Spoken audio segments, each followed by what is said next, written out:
Presente anche il comandante regionale della Guardia di Finanza Riccardo Rappanotti questa mattina alla celebrazione presso Palazzo Ferrofini per i 250 anni dalla fondazione del Corpo. L'evento, voluto dal consigliere regionale Marco Dolfin, ha visto la presentazione da parte del presidente del Consiglio regionale Veneto Ciambetti, la presenza dell'assessore Corazzari e dell'artista Giorgio Bortoli, che all'evento ha dedicato una sua realizzazione. Interessante l'esperienza raccontata dal comandante, che ha messo a confronto le criticità dei paesi del sud Italia e il nord, ravvisando in esse modi ben diversi per gestire gli accadimenti, il cui controllo fa parte delle competenze dei militari. Interessante anche l'intervento dell'artista Giorgio Bortoli, che ha raccontato le sue esperienze di vita che lo hanno portato al suo attuale porsi di fronte al riciclo visto come arte e al recupero come attività preziosa messa in campo da parte dei subacquei volontari di Venezia.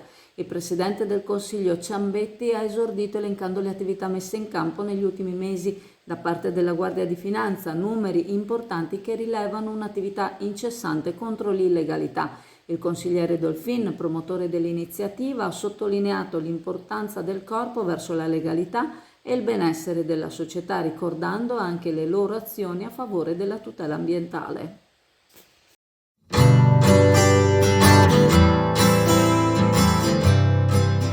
Dal 1978 a Borgo San Giovanni a Chioggia la pasticceria Serenissima propone la sua caffetteria, la sua pasticceria artigianale, dolce e salata, e le gustose torte per tutte le occasioni e ricorrenze.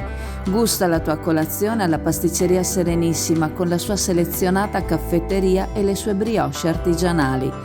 Pasticceria Serenissima a Borgo San Giovanni a Chioggia.